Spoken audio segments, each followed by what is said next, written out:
Hey guys, welcome to this week's stock market recap. I'm Robert Montez with Link Financial Advisory. Today we're going to be going over what helped the market, what hurt the market, and your key takeaways for the week of July 4th through July 11th, 2025.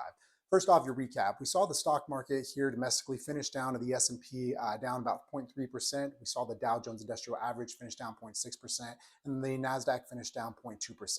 Now, all of this was after hitting record highs midweek and then pulling back. So it was actually a pretty decent week with just a little bit of movement in the wrong direction towards the end of it.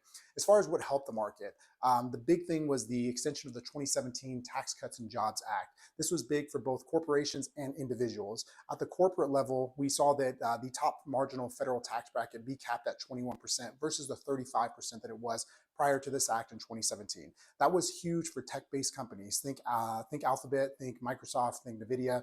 These companies, knowing now that their taxes are going to be capped at that 21% versus going all the way up to 35%, means there's more money that they can invest back into their companies, specifically when they're growth based. With everything that's happening with AI, this is a huge win for them. We also saw on the individual level that this act is talking about no tax on tips, no tax on Social Security, and no tax on overtime. So at the individual level, it's also a huge win because no tax on those things means there's more money in the consumer's pocket to either invest or to save or to just spend.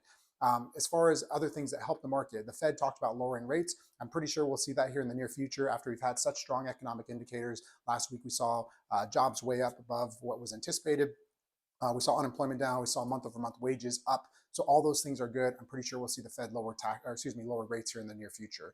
As far as what hurt the market, tariffs. Surprise, surprise. This week we're talking about tariffs between Japan and us, as well as Canada and us. So with Canada, President Trump's administration was talking about implementing a 35% tariff on all imports, and then on Japan, a 25% tariff on things such as steel and cars. Again, this is designed to level the trading policies between our two countries. But anytime there are uncertainties, it does lead to some volatility in the market just because people don't know what to expect.